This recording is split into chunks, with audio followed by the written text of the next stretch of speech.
Кыргыз элинин тарыхы тээ түпкүрдө. Берели болгондо Эне Сай, Алтай дооруна, андан бери кыргыз мамлекети катары түптөлө баштаган мезгилге, андан соң бүгүнкү күндү ичине камтыйт. Кыргыз мамлекети эгемендүүлүк алгандан бери тарыхта ата албай, аталса да учка эскерилип, илимий жактан терең изилденбей, элине өтөгөн эмгеги өз баркпаасын албай, унутта калган инсандарыбызга кайрадан тарыхыбыздан орун таап берүүдөбүз. Элибиз элине калкан болуп, ички сырткы жоодон сактап, ополтоо болгон эрендерин баатырлар деп атап келишкен.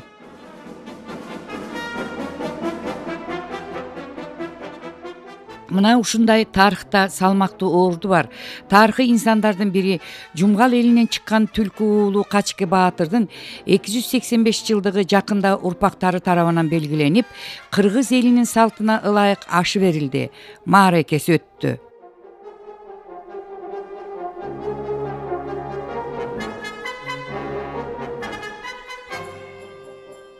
Тарыхта жунгар калмактар деп аталып, аларды кытайлыктар тукум курут кылган деп жүрүшөт. Ал эми тарых булактарында кытайлыктардан мурун калмактарды кыргыз сүрүп чыккан деген кеп бар. Кеп оролу Түлкү баатыр жашаган доор жана кайсы жерден калмактарды сүрүп чыккандыгы тууралуу болуп жаткандыктан, Качке баатырдын тарыхтагы орду тууралуу тарых илимдеринин кандидаты профессор Рыскул Жолдошев айтып берди. Кытай аскерлери 1758-60 жылдарга келгенге чейин эле кыргыздар 1752 жылдан баштап, башкача айтканда Кытай келгенге чейин 6-7 жыл мурун эле калмактарды азыркы Түндүк Кыргызстан аймагынан сүрүп чыгарышып, өзлөрүнүн мекенин кайра ээлеп алганга аракет кылышкан жана Ысык көлдүн күнчыгышындагы Үлес дарыясына чейин, Каркара аймагына чейин келишкендиги белгилүү. Бул маалыматтарды ошол кытайлардын өзлөрүнүн тарыхчылары ушул Жунгар хандыгын талкалагандагы маалыматтар болгон көптөгөн китептеринде жазып калган. Алардын бири Сүйүзжү деген тарыхый жазмасы бар, андан башка да бир нече жазмалар бар.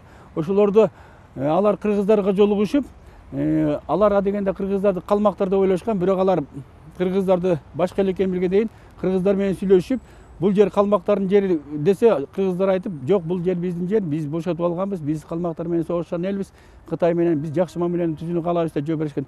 Ошол мезгилдеги маалыматтар боюнча, Кытай маалыматтары боюнча, Түндүк Кыргыздарында 10 уру оң канатка кирген кыргыз уруулары, 3 уру сол канатка кирген кыргыз уруулары биригип, ушул Түндүк Кыргызстан аймагын бошотуп алгандыгы жөнүндө айтылат. Ар бир уруунун башында кыргыздын бийлери турган экен.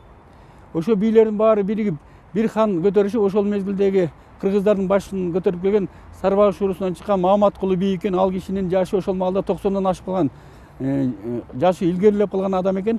Ал эми ошол калган бийлер болсо Мааматкулуга баш ийишип, баары жапырт бир жакадан баш бир колдон жең чыгаргандай дегенде калмактар менен согушканын айткан. Ошол Кытай аскерлерине Каркара суусунун боюнан алгачкы жолуккан кыргыз уру башларынын бири бул саяктардын Түлкү баатыр болгон. Түлкү баатыр ушул алгачкы Кытай аскери менен жолуккандыгы жөнүндө Кытай булактарында сакталып калганда, мына ушул маалыматтар, Сүйүжүдөгү жана башка булактардагы маалыматтар, ошол мезгилдеги кыргыздардын башында Мааматкулу бий, Түлкү баатыр, тиги Кытай урусунан Каработо бий, Сарууну башкарган Акбай жана ушул сыяктуу көптөгөн инсандардын аттарын берет. Мына ошолордун ичинде Саяк урустун башында өзгөчө биз билебиз, саяктарды чоң саяк анан чекир саяк деп бөлүнөт. Ошол чекир саяк урустун башында Айттын уулу Түлкү баатыр жүргөндүгү айтылат да. Мына ушул маалыматтардан биз көрүп тургандай, Түлкү баатыр 18-жылдын ортосунда, башкача айтканда 1750 жылдары калмактар менен согушканда ошо кыргыз урууларынын башларынын бири болгондугу бизге белгилүү. Ал эми Түлкүнүн уулу Качке ошол маалда жаш болуп, жаш жигиттерден болуп, ушул калмактарды кыргынга учураган согуштарда Качке дагы кыргыз эр жигиттердин арасында болгондугу өзүнө логикалыктан айтсак болот да, туура деп.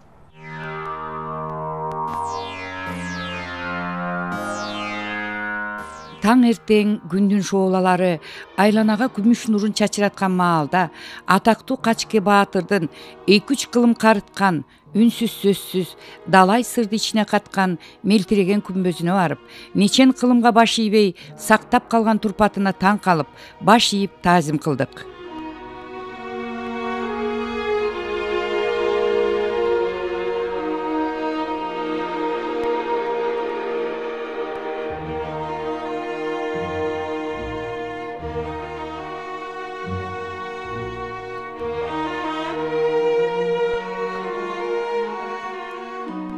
Анжиян тараптан чоң ustalar келип ушул курган экен да, чоң батырларга атайын кылыпчы. Анан мунун үстү заңгыраган чатыры менен ошол кезде аябай эле заңгыраган күмбөз болсо керек. Андан бери 2 кылымдан ашык убакыт өтүп атпайбы. Анан ушул кийинки эле карыларыбыз мына азыр Байзак айылында 80-85ке чыгып калган аталарыбыз бар, Малик Молдо деген. Ошол кишинин атасы 41-жылдары ошо согуш башталганда, согушка жөнөп атканда ушул тарапта турушчу экен да, жашашчу экен. Качке Баатырдын күмбөзүнө Куран китеп таштап кеткен экен. Аманат катары, согуштан баягы аман-эсен келсем алат депчи. Аман-эсен келген экен, согуштан келгенден кийин баягы Куран китебин унутуп коюп жүрө берген экен. Анан Качке Баатыр баягы аян берипти да, түшүнө кирип, балам китебиңди ал, аман-эсен кел. Анан келип ошондо бул Качке Баатырдын күмбөзүнөн китебин алып атат. Ошол кезде ошол сөзгө биз таянып айтып атабыз да, ушу 40-жылдарга чейин мунун үстү болгон. Анан 40-жылдардан кийин түшүп калганда азыр эмес, калыңдыгы 1 метрдей болуп көрүп турасыздар да. Качке Баатыр негизинен Кулжыгач урусунан чыккан Түлкү Баатырдын баласы болгон. Түлкү өз учурунда ушул Саяк урусунун ичиндеги белгилүү инсандардан болгон. Түлкү жөнүндө көптөгөн уламыштар айтылып калган. Жанагы Жоңгар хандыгын талкалаганда Түндүк Кыргызстан аймагын бошоткон кыргыздардын ичинде, уруу баштылардын ичинде Түлкү дагы ушу Кытай жазмаларында жазылып калган. Андан тышкары кыргыздардын, түндүк кыргыздардын башчысы Маматкулу Кытай императоруна элчи жибергенде ошолордун арасында Түлкү Баатыр дагы ошо элчи катары кыргыздардын атынан баргандыгы белгилүү. Дал ушул Түлкүнүн уулу Качке болгон. Качкенин атасы Түлкү, Түлкүнүн атасы Айттын атасы Итемген болуп, ошол чекир саяктардын Кулжыгач урусуна атагандык. Эми Качке Баатырдын заманы жөнүндө сөз кыла турган болсок, бул киши 18-кылымдын ошо баш чендеринде туулуп, жанагы Калмак хандыгын талкалаган мезгилде жаш корактарда болуп, Калмак хандыгы талкалангандан кийин азыркы түндүк Кыргызстан аймагына көчүп келген уруулар менен жайыттарды орноштурууда ошол мезгилде негизги ролдорду ойногон. Жана ошол мезгилде Калмак хандыгы талкалангандан кийин бул аймактарда казактар да келип, кыргыздар менен казактардын жайыт талашуу чатагы башталган. Абылай хандын согушу башталган. Мына ушул жайыт талашуу чатактарында Качке Баатыр ошол мезгилде жашап өткөн. Качкенин алгачкы жаш кезинде жанагында жогоруда айтылгандай Маматкул бийдин заманында атасы Түлкүнүн катарында жүргөн болсо, ал эми алардан кийинки мезгилде Түндүк Кыргызстанда ошо Маматкулдун небереси Болоттун уулу Эсенгул Баатыр башкарып калган. Ошо Эсенгулдун маалында Качке Кыргыздын бир белгилүү бийлери катары иш-аракет кылганын билебиз. Ал киши ошол маалдагы Абылай хандын согуштарында Саяк урусунун уруу башчысы катары болгондугу белгилүү. Анын замандаштарына Сарбагыштын Эсенгул бийин, Солтудан Кебек бийди, Садыр ханды, чоң Саяктан Садыр ханды, ушул сыяктуу инсандар менен замандаш болуп, бул Абылай хандын согуштарында жашы өтүп калган мындай белгилүү адамдар катары Кыргызстан жарасында эскерилет. Жогоруда биз Качке Баатырдын өзүнүн сөгүп жаткан күмбөзүнө барып келбедик. Ал жер Байзак айылынан ушул жер биз турган жерден бир 5-6 чакырымга алыстыкта жайгашкан да. Анан баягы мусулманчылыкта айтат, ушул эски күмбөздү жаңыртпайт деп. Анын үстүнө ал жерде баягы ойдуң жерде элден алыс, 5 чакырым жерге барып мусулманчылык кылып эч ким деле көп Куран окуткандар аз болот, билгендер да аз. Ошол себептен биз ушуну эске алып, жолдун боюна, ушу мамлекеттик стратегиялык жолдун боюна Качке Баатырдын күмбөзүн тургузган. Бул тууган урпактары менен жалпы туугандык менен чечим кабыл алган. Эстелик күмбөз деп колго салынып, бирок баягы өлгөн кишиге Куран экен да. Эң башкысы Куран экен да. Яны эстеликке бирөө барып Куран окубайт экен. ушул күмбөз тургузсун. Бул жеке эле күмбөз эмес, баягы эстелик деген да. Күмбөз эстелик десек болот да. Бул күмбөздүн курулушу бир 2 жыл мурун башталган. Мына бүтүп бүгүн ачылышы болуп атат. Бул жерде Качке Баатыр атасы, бала бакырасы тууралуу бүт маалымат жазылган. Эми ары бери өткөндөр, тарыхка кызыккандар алакан жайып бата берсе, ошол биздин Баатыр атабыздын арбагына багышталып тийип турса, ошо биз ошого ыраазыбыз да. Анан эми бул айта кетиш керек, бул күмбөздү ушу Качке Баатырдын жалпы урпактары, Качке Баатырдын урпактары көп экен, ушу Жумгалдын 7-8 айылында.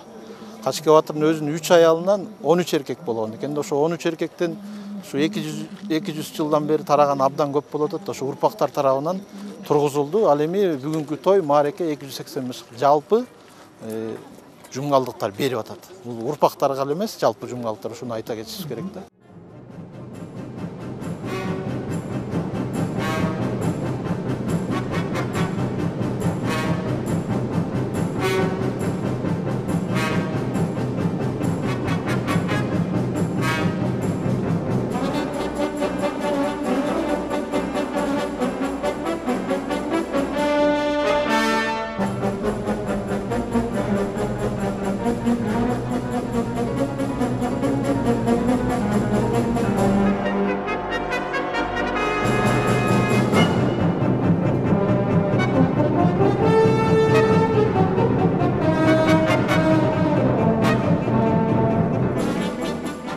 Кайың барбы кыргыз балта чаппаган, кыржон барбы кыргыз буту баспаган деп айтылып келгендей, кыргыз элинин тарыхы өтө терең. Манас Баатыр Барсбек Кагандын доорунан кийин дагы эл жери үчүн күрөшкөн кыргыз элинин баатырлары бир топ.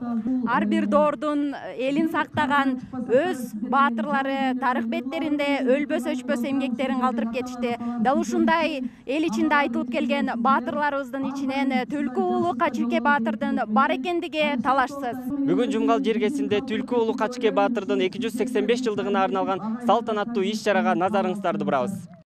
Мааракенин салтанаттуу бөлүгүн райондун акими Адыл Сапаров ачып, өкмөттүн Нарын облусундагы ыйгарым укуктуу өкүлү Аманбай Кайыпов жана бир катар райондун ардактуу атуулдары, коомдук ишмерлер, тарых, санжыра тааныган инсандар куттуктоо сөздөрүн айтып, Баатырдын эмгектерин эскеришти.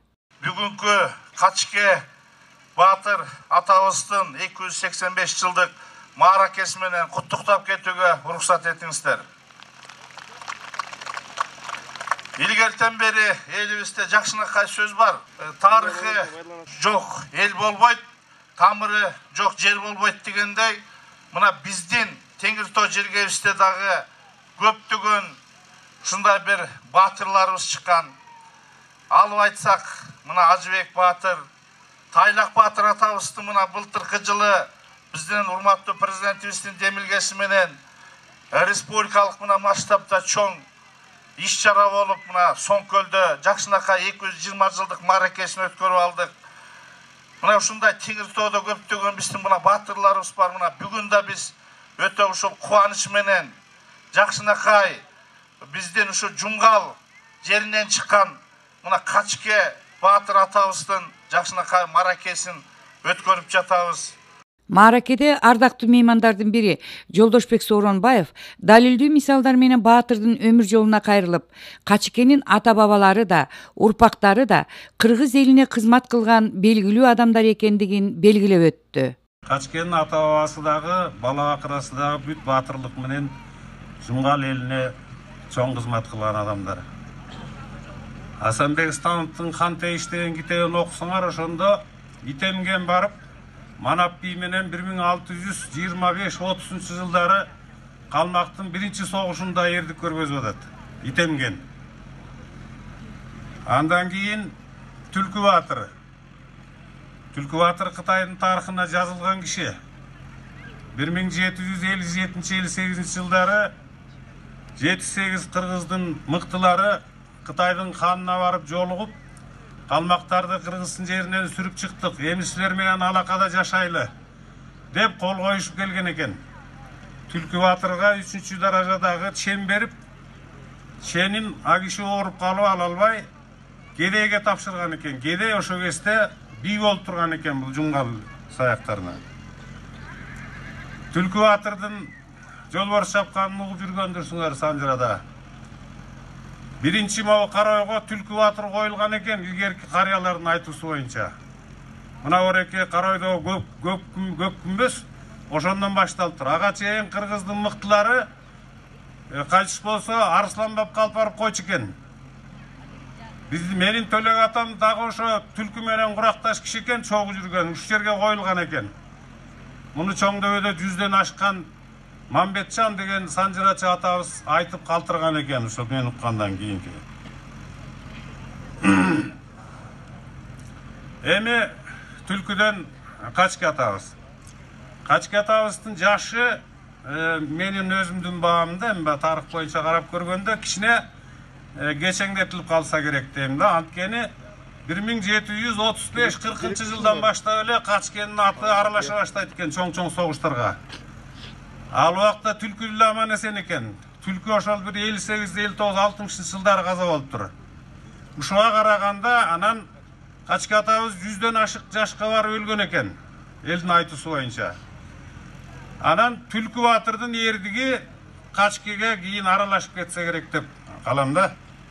Мааракеге 7 дубандан эл келип, көп мезгил бою улут тарыхынын опурталуучуларында намыска жараган мындай эл башчыларынын көбүнүн аты аталбай, урпактарынын эсине салынбай келгендигин Тоң районунун Кызыл Туу айылынан келген Алыбек Баатырдын урпагы Айдарбек мырза белгилеп өттү. Урматтуу менин бир туугандарым, ата-бабаларыбызда бир жакшы сөз бар, ар бирөөбүзгө жүрөгүбүзгө туюп алчу.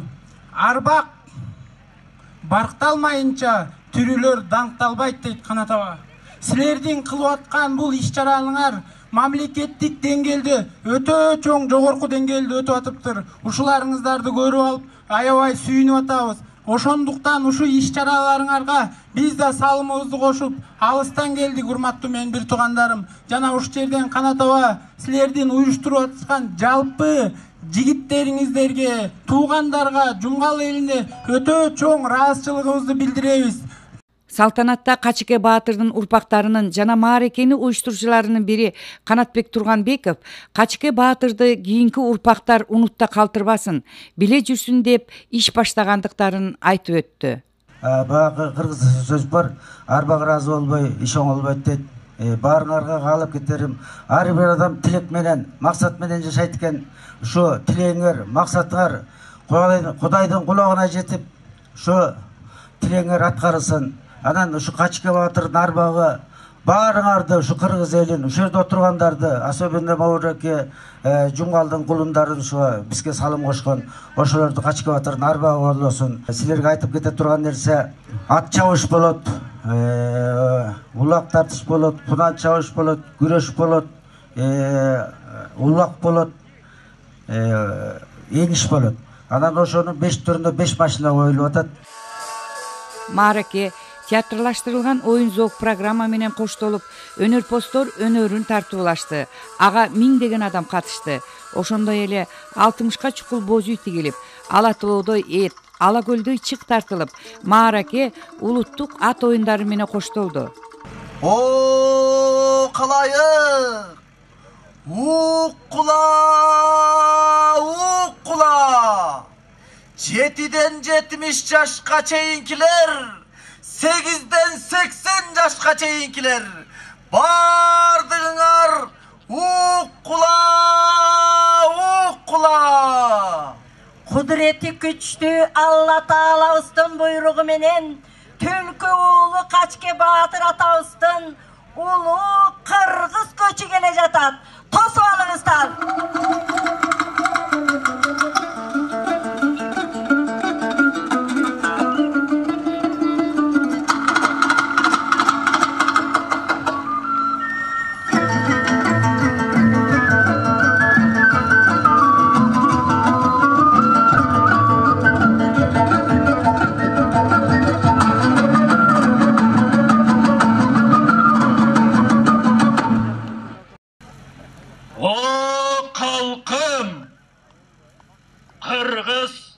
Kırgız болгону, kırgız atка koнгону, neçen degen kılımdardı garıtıp, birde ıldıy bolsa, birde öyde bolup, ene tilin, dilin jogotpoy, nark nasilin, kaada saltın bek saktap, önüp, ösüp gelüydesіңер.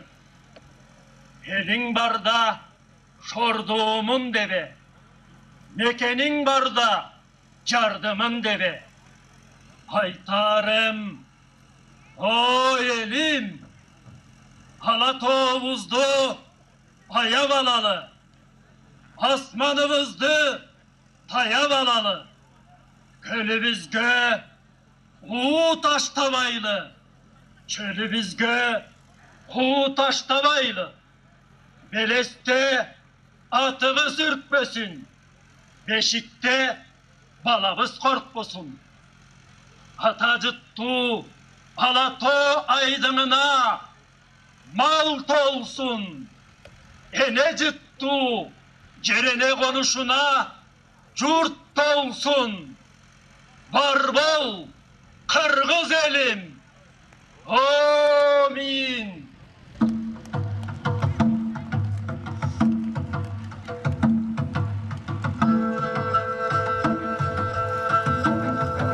Жалпыңыздар қолша ұзат қойсаңыздар.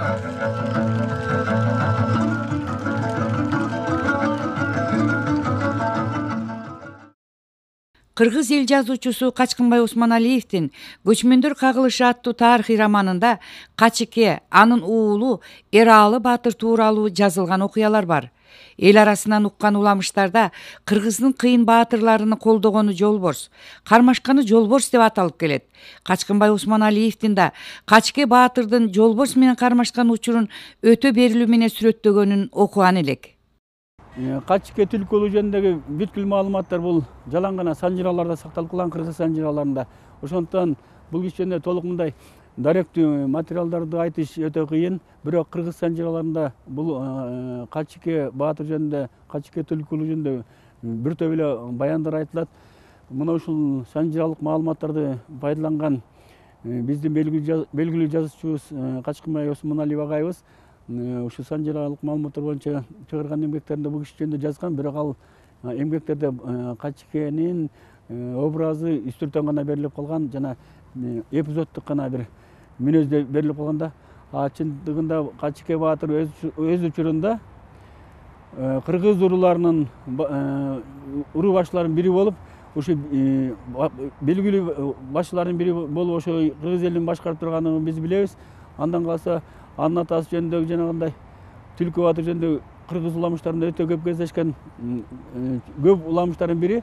Түлкү өтө мындай баатыр киши болуп, учурунда Жолборсту чаап алгандыгы жөнүндө айтылат. Ал эми Качыке баатыр жөнүндө Жолборсту чапкан деген сөз жөнүндө андай санжыралар жок. Ал кийинки гана көркөмдөлгөн образга кошулуп калган да. Бүгүнкү Түлкү уулу Качыке баатыр атабыздын 285 жылдык мааракесине арналган чоң программадагы концертин баштоо үчүн алдыңыздарга атарытып алыстан келген ак таңдай акындарга бербекчибиз. Арбагын элим арбагын, бүгүн атанын сыйлап арбагын.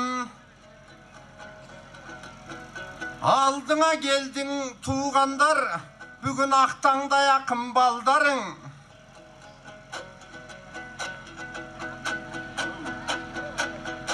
Кыр барбы кыргыз ашпаган, бел барбы кыргыз баспаган.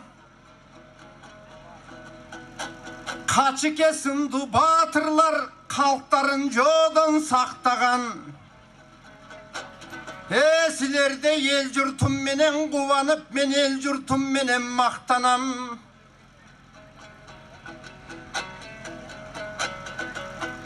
Мына Түрк атанын баласы, түптүүлүгүн карачы. Кулжыгаштын баласыдай кубаттуусун карачы. Колдосун Кудай жараткан, колдосун дүйнөгө ааламга Кудай тараткан. Баатырлар чыккан эмеспиң илгертен Айкөл Манастан. Качыке баатыр атабыз саяктардын ичинен, сапаттың элдин изинен Kalmaktar kaçkan Turbayev'i kalta arabanın güçünün. Altın dev aytat altındı. Tüşünüm kadır barkındı. Cumhuray jurttu çoğultkan cum kaldın eli barısındı.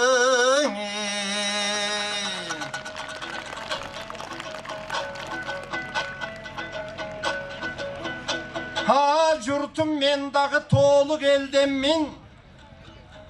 Susamır degen jerdemmin. Atanın sıyla var bakın aldınızlarga men geldim. Karabalıt şabalıt koyu keminen jolu ke. Mına kulcu kaçtım baldarı. İtemgen menen sütemgen. Mına tülkü batır atabız. Kaçikede batırdım bugün arbağın sıylap jatavız. 285 yaşka çıkmak eken doy atavız. Aksakaldı karılar bugün baldarga tiysin batağız. Mına kalk içinde toy bolup, mınan ırışkını doy çaçkıla. Tövöldürdük koşuşkan bugün 4 akın çıktı doy astına. Kocaları çıkkan elden biz yurtum kolungdu jakşı çapkılan.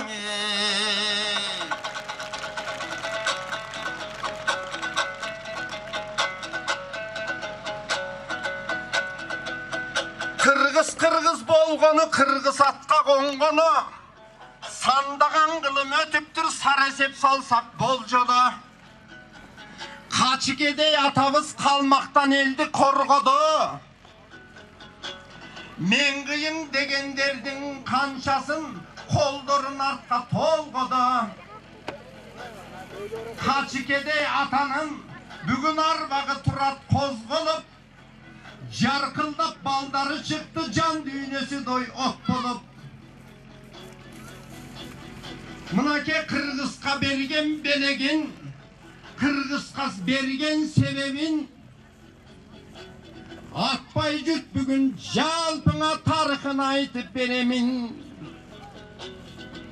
Kemenger kaçık atamdın aytpasak bolboy terengin. Mına canımda baldar çıkıştı, anda jaşlarga gezek beremin.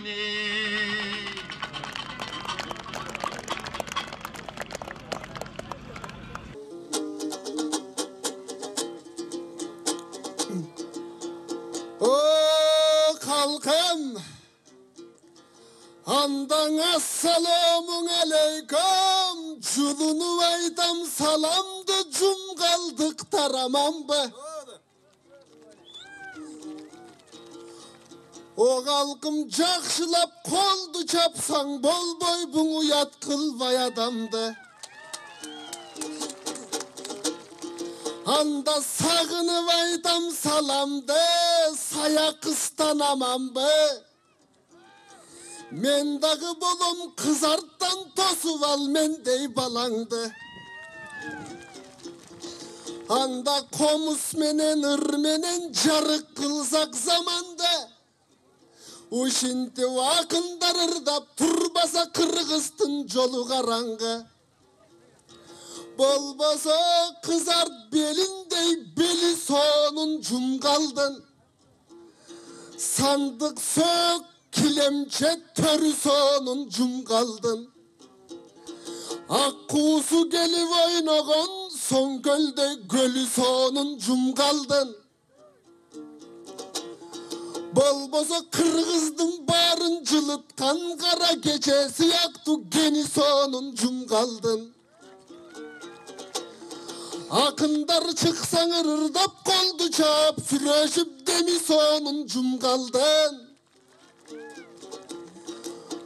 Bolbosa toymareke günüge karaçı jeri sonun cum kaldın. Balası çıksan ırdap, sologoy çıksan ırdap, kol çapkan eli bir sonun cum kaldı. Bolbasa kaçı kevatır siyaktın asılı sonun cum kaldın. Avası kımız cıttangan karacın avası sonun cumgaldın. Muratbek tenti bakıttay muzika düğünesine jar salgan ağası sonun cumgaldın. Uşintip ululardın eskergen mendey balası sonun cumgaldın. O kağılayın tuğandar, cumgalım menin cırgalım. Akındar çıkıp aldыңdan akındar aytsın sırların. Kanday bolat bul jerde tökmölөр töküp turganın. Cumgalım menin cırgalımda cumgalım bütpös ırlarım. Arkanım alız geçse daң, arkanım alız jetse daң, ay uşul kazıgım sensin cumgalım. O Erman astın tokama, Ergaçike batırdın eskerip turgan uçuru. Kuyruçuktun tokama, kuvanıp turgan uçuru.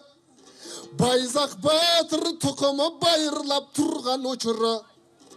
Kanattay bayken barında kaşike batırdın garacı kuremez eken uçuğu. Başında çığı vır töküp andan akındar ırdayt to uturu. Hazır karab oltursam ilgeri kaşike degen batıran kalmaktardı talkalap.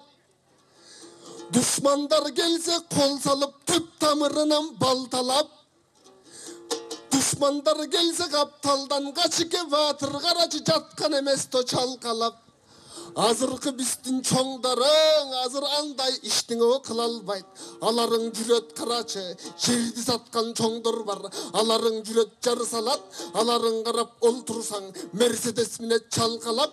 Ошондуктан айтарым, бөксөргөн жериң толсо экен. Атка минер адамдар качыке батыр сыяктың эр жигиттерден болсо экен. Ошондой болсун ылайым, кагылайын жумгалам, ынтымаккана сурайын, жакшылык болсоң ушинтип, шывырдап турайын, кайда гана барбасам, силерди колдосын деймин тогудайым. О, кагылайын туугандар, дагы бир 15 жыл өткөндө. Дал ушул жер даяр болсо экен, качыке батырдын карачың 300 жылдык маареке тоюң өткөнгө. Ошондо силерди куттуктап ушул акындар келсин төккөнгө.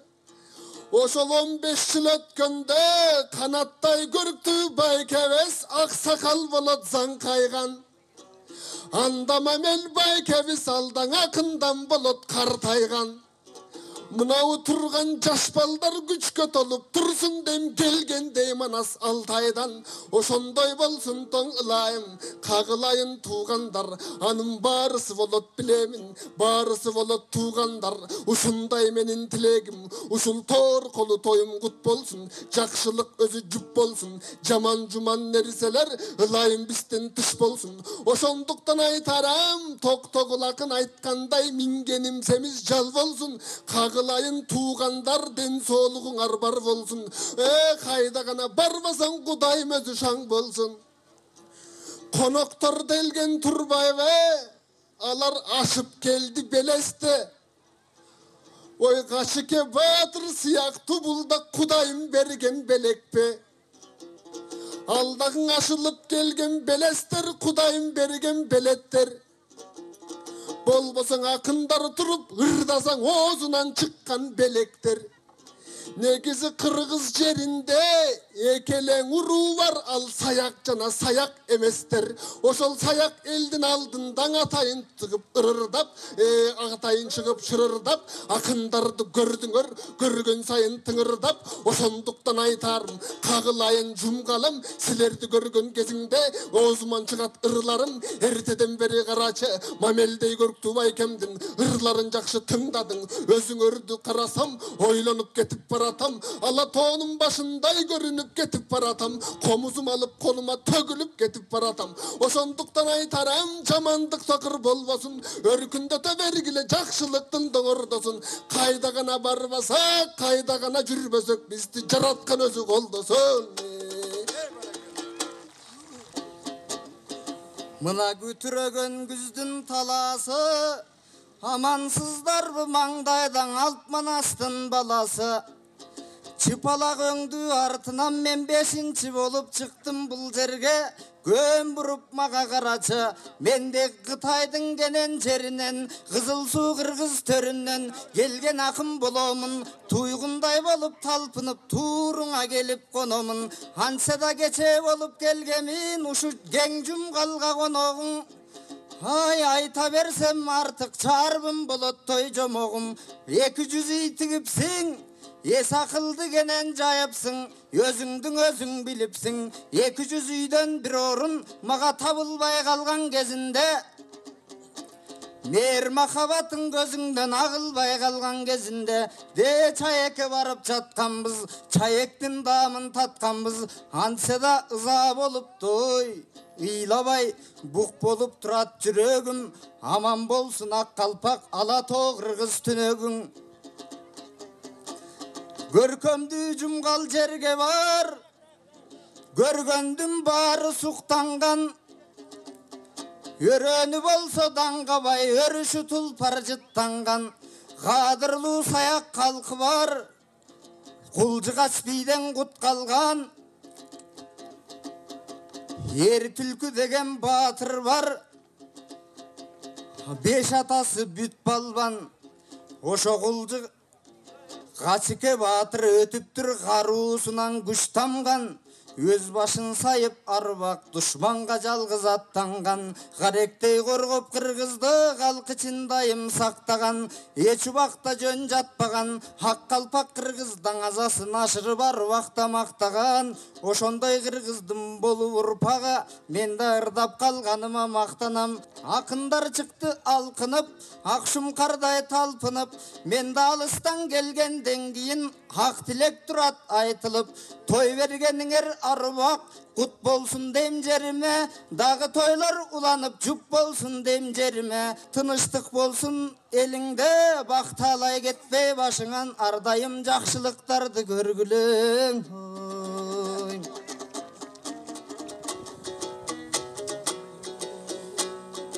Elimdi dаңктап айтпасам бүгүн уйпаланып каламга. Эки көзүм тунарып сыйпаланып каламга. Мамилдей болгон байкебиз, кубаттай болгон байкебиз.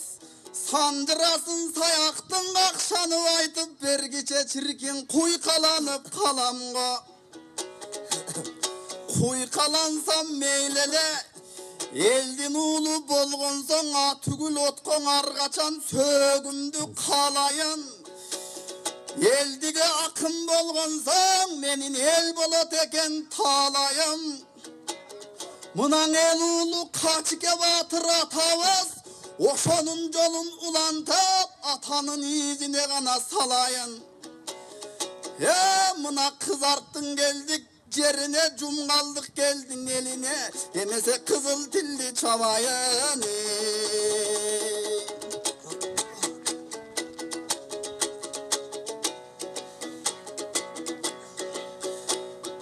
Ыр менен чогу туулган, ырыска бою жуулган, айтике чыккан жер экен.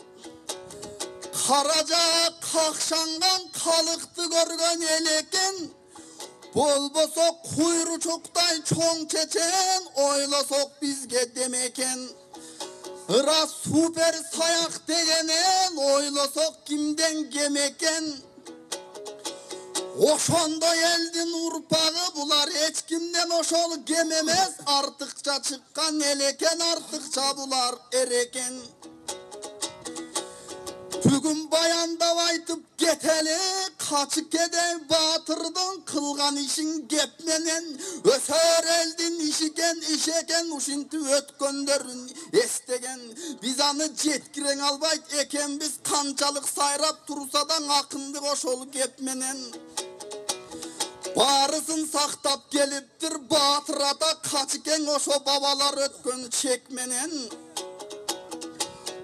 Болбосо мидиндей болгон Курчтүлдүн акындын элиң аманба. Ошо түлкүдөй болгон кадимки батырдын элиң аманба. Биз Ustagı sayaktın elek butağı toğustara taraptan. Borlar süper sayaklar biz anda joldop duralı salamdı. Geçine kol çap koysoңор bolboydu jok degende karıska. Uşul oңdop ketkide yavaldı. Abbara geldi.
Көкө мерен агып чыккан, жумгалдан калкым сүйгөн калык чыккан. Куйручук атам куйкум сөзү менен мен кыйын дегендерди чалып чыккан деп ыр-саптарында айтылгандай, жумгал жергесинде Түлкү уулу Качке Баатыр атабыздын 285 жылдык мааракеси болуп жатат. Мына жогорудагы концерттерди өзүңүздөр көрүп атасыздар. Элдин маанайы абдан жакшы. Ыр күнү сүйгөн элибиз мына мааракени абдан жакшы кабыл алып, көңүлдөрү куунак. Ар дайым жергебизде мааракелер, майрамдар, ырлар болсун дейбиз. Качке Баатырдын 285 жылдыгына арналган берүүбүздү улантабыз.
Ушул тойдун өтүшүнө мен чоң ыраазымын.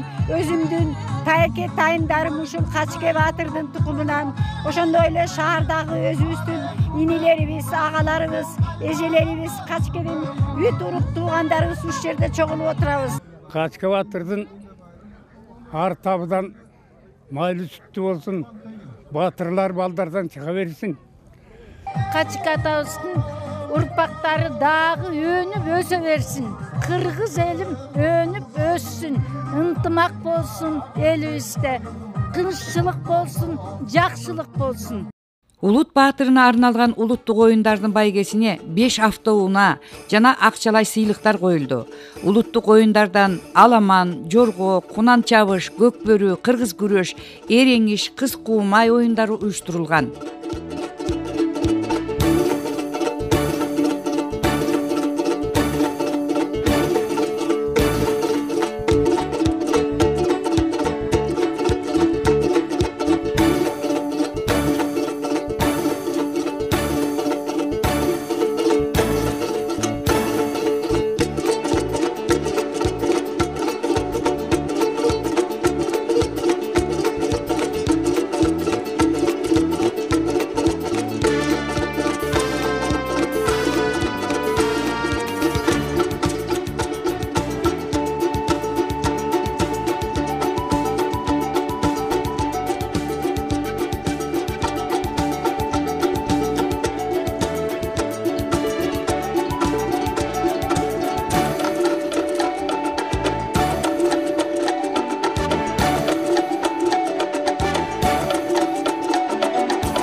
адамдын канаты деп элибизде бекеринен айтылбаса керек. Улуу кичүүдөн баштап бардыгы ат жалында эркин ойноп жүргөн. Ошол себептен көк бөрү оюнубузду ойлоп табылсак керек. Кыргыздын чыныгы жигиттери ушул оюндан өздөрүнүн чыныгы эр азамат экендиктерин далилдешкен.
Ошо Куйручук командасын 8-0 менен утуп, Оро деген командадан ошо Талас бөрүлүү аралашып келген команда экен, ошолордон 3-1 эсебинде утулуп калдык.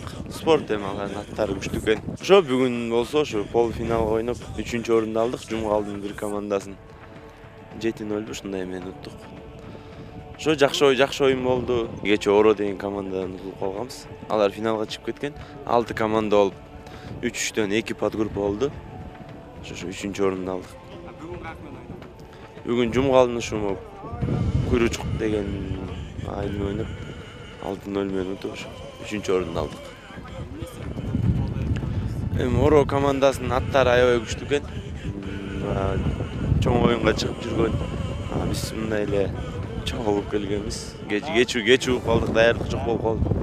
Көчмөн калк болуп жашап келген кыргыз элибиз өздөрүнө ылайыкташтырылып, улуттук ат оюндарын ойлоп таап, ойноп келишкен. Бүгүнкү күндөгү тойлор, мааракелер ушул ат оюндарсыз деги эле салттуу оюндарыбызсыз өтпөйт. Бүгүнкү Качке Баатырдын 285 жылдыгына арналган салтанаттуу иш-чарабыз дагы улуттук ат оюндары менен уланып жаткан кези. Гүлүктөн гүлүк чыкса 4 аягы тыбырайт демекчи, аламанга түшкөн гүлүктөрдүн саны 25тен ашып, алар 20 чакырымга чуркашты.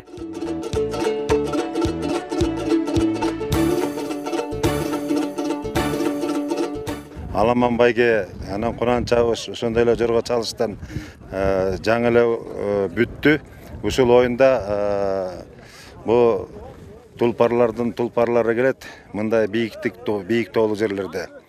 Анан азыр ошо Кунандан ушул 2 ат келди, ошонун бирөөсү Чүйдөн, 2-орунда калган. Ошо мен тааныштарымдын, окуучуларымдын Кунан экен. Экинчисинде болсо бул Вулкан деген атактуу жорго. Муну Маткаримов Султандын жоргосу келди. Бул жорго бул республикадагы, даже чет жактарда, Казакстанда көп атактуу жорголордун бири. Ошол жорго башка жорголорго караганда мындай дагы деле өзүнүн тулпарлыгын, жорголугун билдирди. Ал эми Аламан байгеде келген бул 1-орун ошо мен укканым боюнча абдан мыкты тулпар экен. Бул Көлдүкү деп атышат. Ал эми менин өзүмдүн атынан чабылган 30-номурдагы бул дагы чоң жорго, ошо Таштөбөнүкү 3-орунда келди да. Биздин эмес 3-орун, 4-орунда болуп калды. Анан ошо бүгүн ошол ушул жалпы кыргыз элинин ушундай мааракеси менен куттуктаймын. Ар дайым ушинтип биздин элибиз ошон үчүн ушу Жумгалдын атуулдары ушу уюштурган мындай мааракелер кут болсун, көбүрөөктө болсун.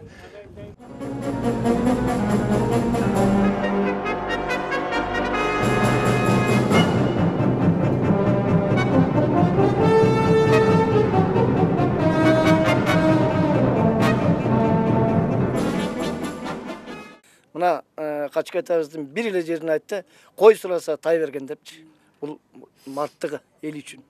Анан экинчи айтарым ушул кыргыздын нукура бир салттын санасын жоготпой ушул урпактарга берип аткан уюштурган элге да чоң рахмат. Ушу кыргыз болуп жүргөнүбүз. Кыргызбыз. Биз эне түсү менен келген тең келген кыргызды унутпай жүрөбүз. Салтыбызды, санабызды унутпай жүрүбүз керек. Анан кээ бирде ичим күйүп кетет. Баягы кыргыз тилин өксүтүп көп кордогон, анысына эч уялып койбогон андайлардын аты кыргыз болсо да, эч убакта өзү кыргыз болбогон дейт. Эми каалоом айтайын. Мен каалоом шагы ийилип мөмөлөсүн бакшактары, көп болсун жоготуудан тапкандары, бейкутулук, бейкулчулук өмүр сүрүп, ар дайым ачык болсун асмандары. Качке атанын тоюна бүткүл Кыргызстандын территориал бардык жагынан кишилер келиптир, туугандардан. Анткени бул атабыздын эмгеги кыргызга сиңген. Кыргыздын ушу бүгүнкү улут болуп, эгемендүү эл болгондугунун түбүн түптөгөн аталар. Ошолордун урпактары эми 285 жыл өтсө дагы бир жолу эскертип коелу деп, тарых жана маданият жылынын алкагында көп эмгектерди жумшады Жумгал эли. Жумгал элинин жалпы атасы. Мен бир мындан көп жылдар бою мурда Казакстандын территориясындагы Светой жанагы ыйык жерлерди кыдырып жүрсөк, бир кечкурун күнгө чейин барсак, Алматыны көздөй барсак, бир кырда күмбөз бар экен. Карасай деген баатырдын күмбөз экен. Анан ошол жерде автобустардагы бирөөлөр токтоп айтты, ким бар Кыргызстандан дейт. Анан мен дедим, жалгыз эле мен экенмин ошол автобуста. Оны ошол киши айтканын уккам. Ушул Карасай баатыр Кыргыздын Качке деген баатыр менен дос экен. Тамыр экен деди да, тамыр экен. Анан калмактарга чогуу аттанып жеңген экен. Карасай дегендин күмбөзү деп бизге тааныштырды. Бүгүн ушу биздин айылда Качке атабыздын 285 жылдык мааракеси өтүп атат. Бул кишинин тарыхта орду абдан чоң, анткени себеби ушул калмактардан, башка душмандардан эл жерибизди коргоодо бул киши чоң салым кошуп баатырлыгын көрсөткөн. Мындан сырткары ушул киши Жумгалды башкарып турган бий да болгон. Ал эми анын урпактары дагы кезегинде Эралы баатыр деген болгон, эң кичүү баласы. Бу дагы баатырлык кылып ушу душмандардан эл жерди коргогондо канын жанын аябаган, атагы чыккан кишилерден болгон. Эми заман өзгөрдү. Анын урпактары, биз жумгалдыктар а кишинин арбагын сыйлап бүгүн ушундай чоң той өткөрүп атабыз. Мунун тарбиялык мааниси бар. Эми азыркы жаштар дагы ушу эл жерди коргогон, өзүнүн эл үчүн кызматын кылган патриот адамдардан болсун деген тилек менен өткөрүлүп жаткан той.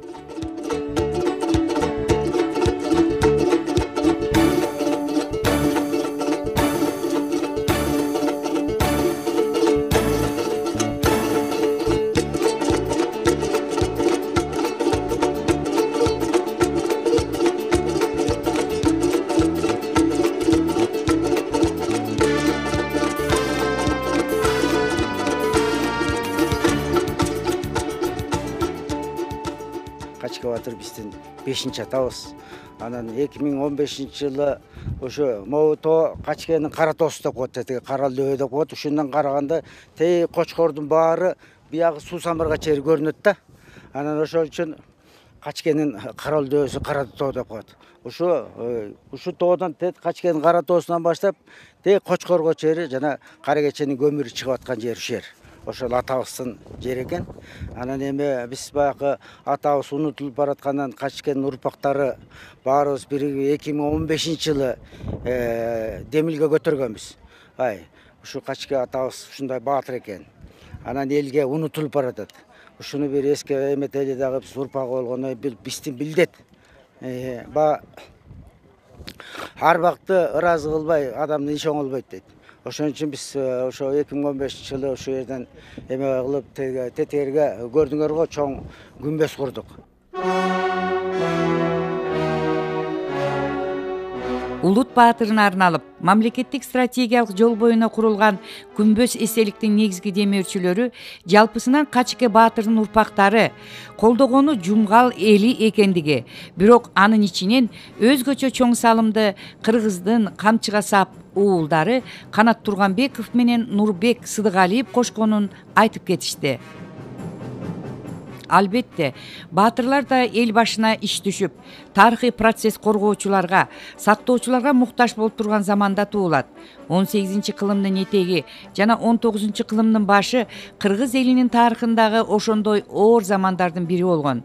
Бир жагынан Син империясы, экинчи жагынан Кокон хандыгы өз аймагын кеңейтүүгө бүт күчүн жумшап, эл тагдыры кылыч мизинде ойноп, заман ала кайыр болуп турган учурда Качке Баатыр тарыхый аренага келген. Ошол кыйын кезеңде Качке Баатыр ким экенин көрсөттү. Эл үчүн, журт үчүн өмүрүн арнаган.